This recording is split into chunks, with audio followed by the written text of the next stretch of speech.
Okay, so you guys have sent in some really interesting stuff about navigating autistic meltdowns. And it's honestly like already kind of shifted my perspective just in like reading through it and getting ready for this deep dive. Uh, So for you, the listener, we're going to kind of go beyond just like the surface level and really unpack, you know, what these experiences are, what's going on, what are the things that can trigger them, right. and then most importantly, like how do we respond in a way that is actually helpful. And I think the material you sent has some really practical and kind of nuanced ways to think about that. Yeah. So, Yeah, and it's fascinating how one of the first things that the material you provided really clarifies is like, okay, we got to make a distinction between meltdowns and tantrums. right. And it's not just like a word thing, it's like actually really important for how we even approach this whole topic. Yeah. Because if you're thinking about a tantrum like a kid in the grocery store who wants a candy bar and is, making a scene to get it, Right. that is goal-oriented behavior. There's like a desired outcome.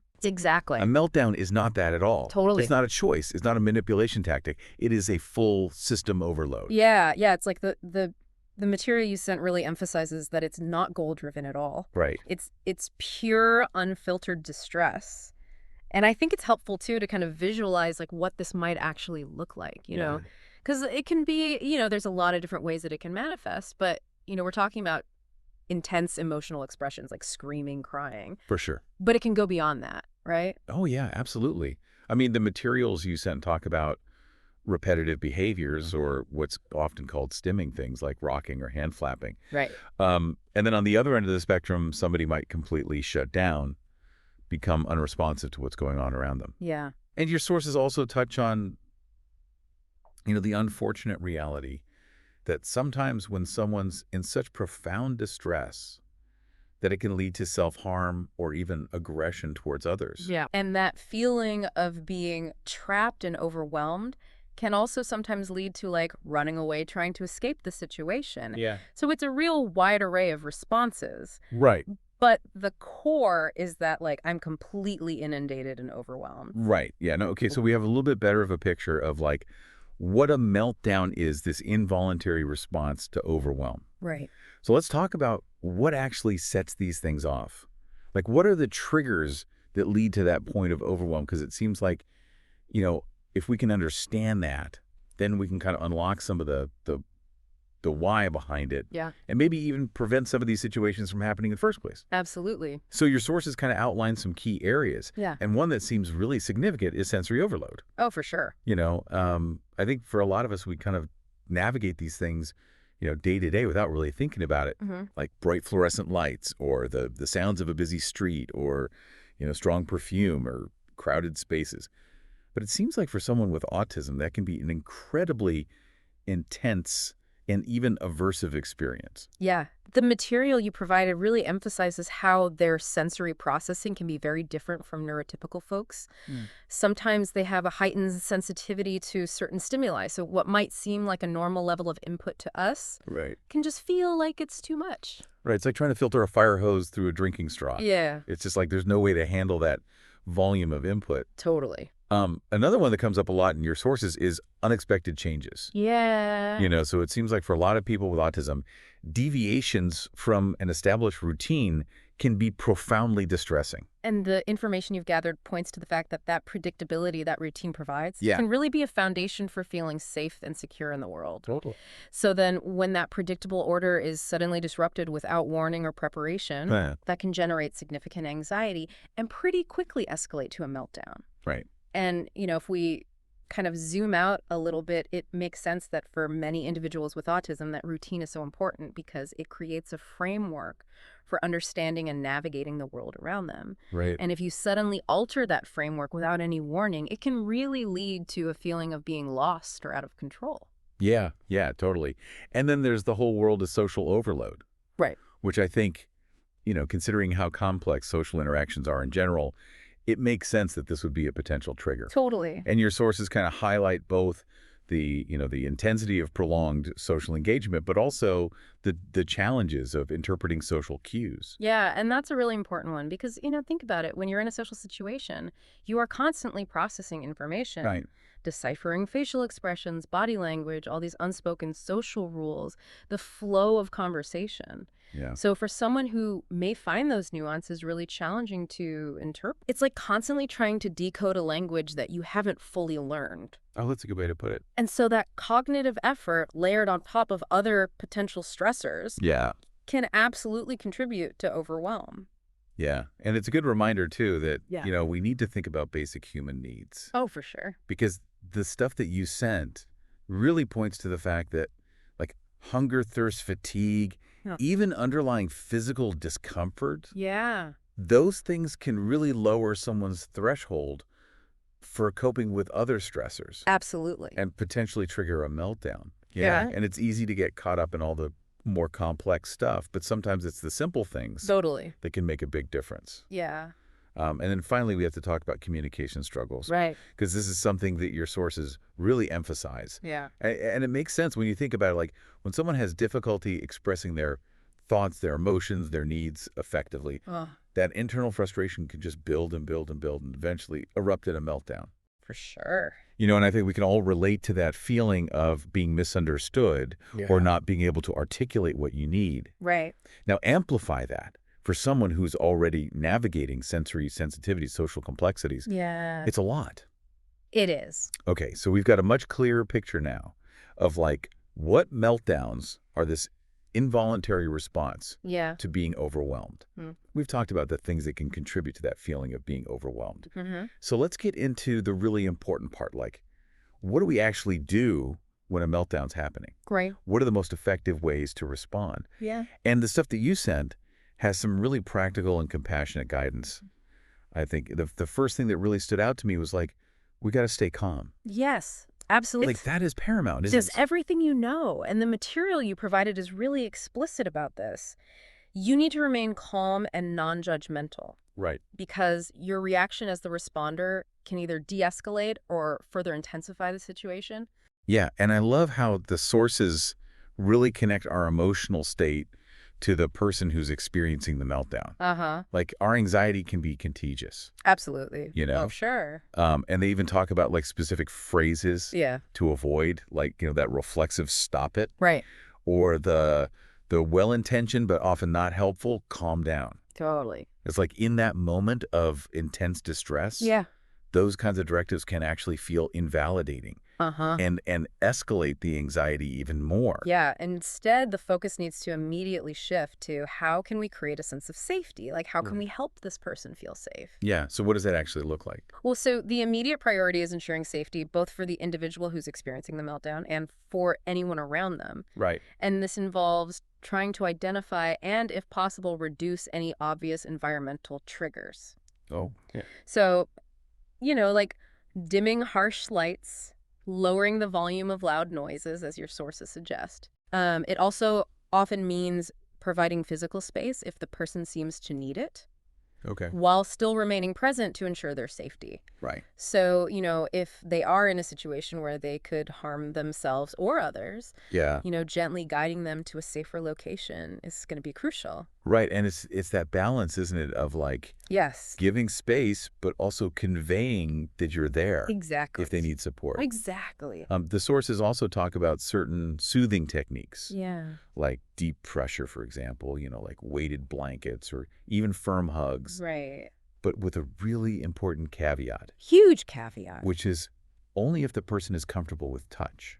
Exactly. This is not a universal solution. Right. It's so individualized. Totally. And your sources also list like a whole range of other sensory tools that might be helpful for some individuals. Yeah. Like noise-canceling headphones to reduce auditory input, fidget toys to provide a different kind of sensory focus, right? Even sunglasses to minimize visual stimulation. Totally. It's about like understanding their preferences. Yeah. And what helps them regulate. Right. Another piece of advice that came through really clearly in the material you sent is like, we need to reduce verbal communication during a meltdown. Yeah.